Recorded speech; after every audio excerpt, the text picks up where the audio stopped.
Hello दोस्तों, dictation start होगी 3 second बाद। महोदय, बहुत पहले से ही महिलाओं को अपने अधीन रहकर पुरुष प्रधान भारतीय समाज ने उनके विकास के द्वार बंद कर रखे हैं। प्राचीन भारत में सामाजिक और राजनीतिक बदलाव के साथ साथ महिलाओं की स्थिति में भी बदलाव आता रहा है।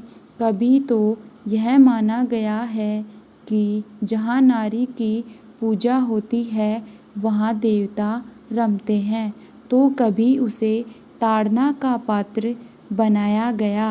इतिहास के एक बड़े कालखंड में उसे चार दीवारी और पर्दे के अंदर रखा गया।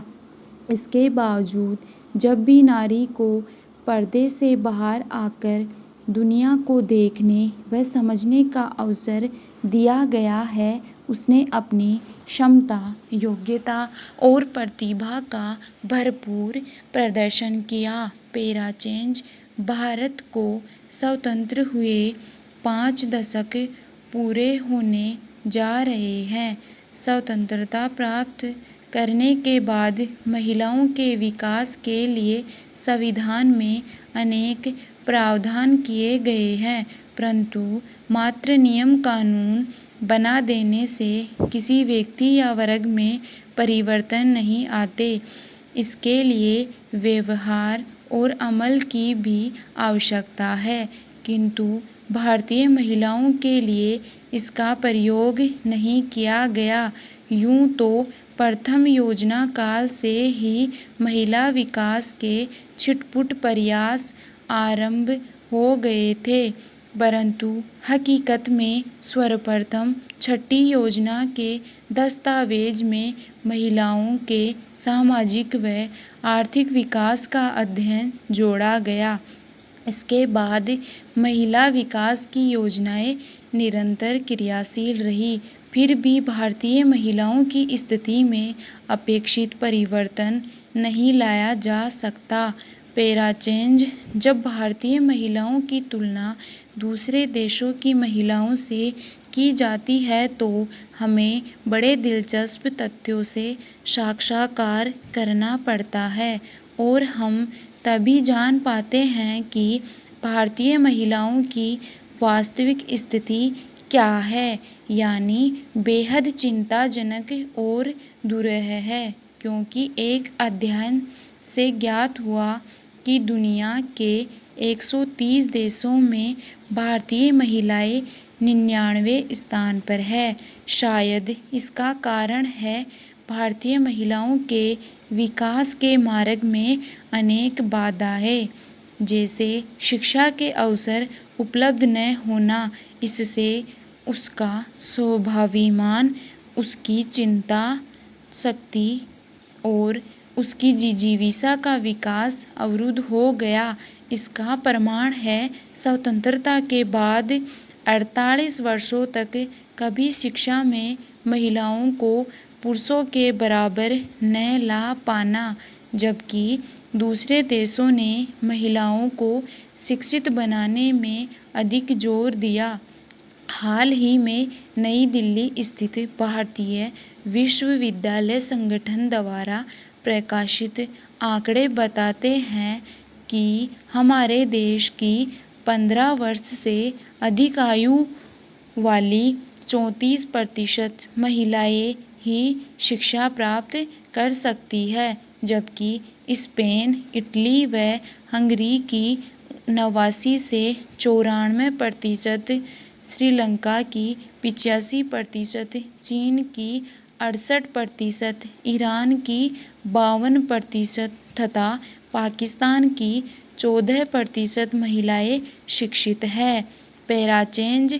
शिक्षा के इस अधोपतन के अतिरिक्त अल्पायु में बाल विवाह भी उनके विकास में एक बड़ी बाधा रही है। वैसे तो भारत में बाल विवाह बहुत पहले से ही प्रचलित रहा है। अब कानून द्वारा बाल विवाह पर रोक लगा दी गई है। Para change.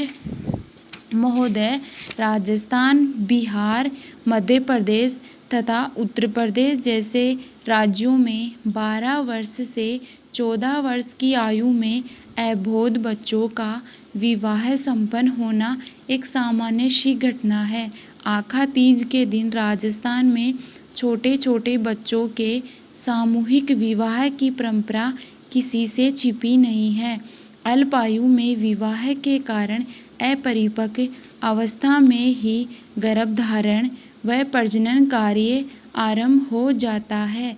इसी कारण भारतीय महिलाओं में औसतन कुल प्रजनन दर 3.4 है, जबकि जापान, इटली, स्पेन, हंगरी व कनाडा में यह दर 1.2 से 1.8 के मध्य तथा चीन, संयुक्त राज्य अमेरिका, श्रीलंका में 2 से 2.8 के मध्य पाई जाती है। महिलाओं में प्रजनन दर कम करने के लिए परिवार कल्याण कार्यक्रम के जरिए अनेक सरकारी प्रयास किए गए हैं, परंतु परंपरावादी विचारधारा, साक्षरता और सरकारी मशीनरी की सक्रियता में कमी जैसी समस्याओं के कारण भारतीय समाज में, विशेष तौर पर ग्रामीण क्षेत्रों में, गर्भनिरोधक आधुनिक उपायों, कंडोम, गोली, नसबंदी आदि का प्रचलन कम हो पाया है। अब गर्भनिरोधक उपायों का प्रचलन ही कम हो तो भला जनसंख्या वृद्धि के ग्राफ में गिरावट की आशा कैसे की जा सकती है। 1990 से 2000 के उपलब्ध आंकड़ों के अनुसार 36% भारतीय महिलाओं में गर्भनिरोधक आधुनिक उपाय प्रचलित है, जबकि पाकिस्तान को छोड़कर अमेरिका, कनाडा, हंगरी, जापान, चीन, श्रीलंका तथा ईरान की महिलाओं में अधिक है।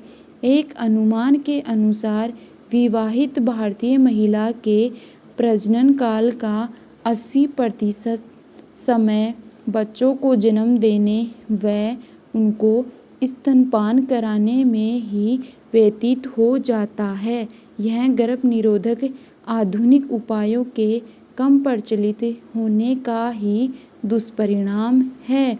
पैराचेंज अल्प आयु में विवाह तथा गर्भधारण महिलाओं के स्वास्थ्य पर बहुत बुरा प्रभाव डालते हैं तथा प्रसव के समय प्रशिक्षित स्वास्थ्य कर्मियों की सेवाएं उपलब्ध न हो पाने के कारण उनकी जान भी जोखिम में रहती है।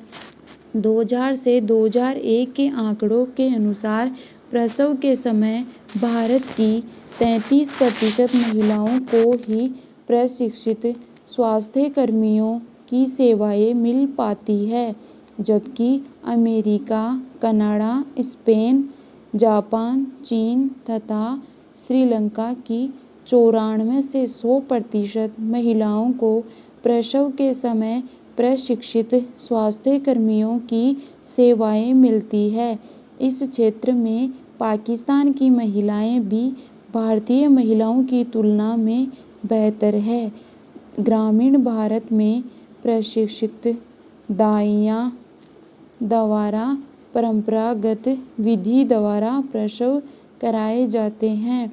इस प्रक्रिया में अनेक बार जच्चा को मृत्यु का शिकार भी होना पड़ता है।